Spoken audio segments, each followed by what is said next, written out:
कुलमानजीले नेपालको ऊर्जा क्षेत्रमा के योगदान गरेनन् भन्ने निष्कर्ष हो त यसो भए के थियो त ल कुलमानजी एमडी भएर आउनुभन्दा पूर्वको नेपाल विद्युत प्राधिकरण र उहाँ अस्ति केही दिन अगाडि हजुरहरूले हटाउनु भयो त्यस पछाडिको इभ्यालुएसन गरौँ न त ल नाफा घाटाको विषयमा नाफा चाहिँ होइन भनेर प्रष्ट रूपमा महालेखाइले भनिसकेपछि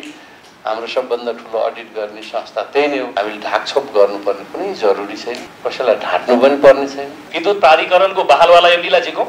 कुलमानजीलाई जिकौँ महालेखालाई ल्याउँ र सबै हामीले पारदर्शी ढङ्गले हामी बुझौँ पहिला कुरा एकले अर्कालाई हामी प्रतिपक्षले कुलमानजीको रक्षा गर्ने सत्तापक्षले कुलमानजीलाई खेदो खन्ने यो जे छ यसलाई बन्द गर्नु सरकारले चाहिँ कुलमानजीले गलत गर्नुभयो यहाँ कुरा व्यतिथि छ भनिराख्ने उहाँले डिफेन्स गर्न नपाउने हामीले चाहिँ सत्य कुरा थाहा नपाउने हुँदा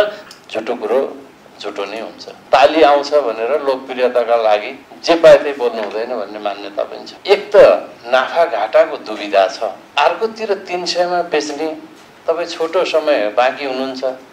पैसा प्राप्ति भएपछि यसको इनामिना छन् बढ्ने देखियो नि त अर्कोतिर झुट हुने भयो यसो गर्न मिल्दैन पहिले अडिट गरौँ अडिटले जे भन्छ भोलि 600 भन्नु 600 मा बेचौँला नि किन 300 मात्रै भनेर त्यसको निर्णय गरिसकिया छ र यो जस्ताको तस्तै बाहिर ल्याउनु पर्छ भनिरहँदा त्यो चाहिँ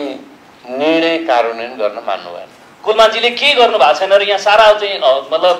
अरू छन् भनेर यसरी जे गर्न खोजेको छ यो ठिक छ उहाँका कमजोरी छन् भने छानबिन गरौँ हेरौँ न र अहिले मैले देखेको मेरो अध्ययनले मैले थाहा पाएको या मैले जानेको कुरा के हो भने हिजो कुलमानजी हुँदाखेरिको अडिट सिस्टम एउटा थियो अहिले तपाईँहरूले अर्को अडिट सिस्टमबाट चाहिँ लैजानुभयो त्यही कुरा त भन्नु पर्यो नि बाहिर त्यसैले म के भन्छु भने अहिले सवाल जवाब होइन किनभने विद्युत प्राधिकरणको एमडी सहित आवश्यक परे महालेखालाई समेत झिकाएर छलफल गर्नुपर्ने स्थिति देखियो अहिले मन्त्रीजीको कुरा अनुसार कुलमान घिसिङ चाहिँ नि बिदा हुँदै गर्दा र हितेन्द्र साखी आइसके पछाडि विद्युत प्राधिकरण चाहिँ नि अर्बौं रुपियाँमा चाहिँ नि घाटामा हिजो नाफामा थियो अहिले घाटामा गयो भन्ने कुराहरू चाहिँ व्यापक यो प्रचारमा गइरहेको कुरालाई अलिकति समितिमा चाहिँ प्रश्न पारिदिनु भयो भने राम्रै होला भन्ने लाग्छ प्राधिकरणको नाफा र घाटा के हो भन्ने सन्दर्भमा पूर्व एमडी चाहिँ गएपछि नयाँ एमडी आएपछि भएको होइन थुन्चेले छोपुन्जेल देखिने डोकाल छोकाइदिन देख्लास भने पालै पाल हुने थाहा भइहाल्छ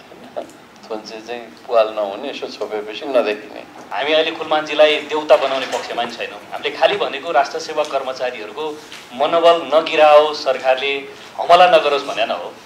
निलम्बन र बर्खास्तीको तहमा नभएर अरू चेतावनी दिनुपर्ने छलफल गर्ने तहमा थिए नि त कुराहरू सरकारलाई मन परेन चित्त बुझेन भने त जोसुकै राष्ट्र सेवकलाई जति पनि बेला पनि बर्खास्त गर्ने या ह्यारेसमेन्ट गर्ने भयो नि त नेपालको ऊर्जा क्षेत्रमा एउटा महत्त्वपूर्ण योगदान गरेको राष्ट्र सेवक कर्मचारी हो कुलमानजी तर केही होइन भनेर जसरी हामीले अहिले अन्डरस्टिमेट गर्ने यसो भयो भने त यो राष्ट्रमा काम गरे पनि नगरे पनि के भयो त त्यसो हो भने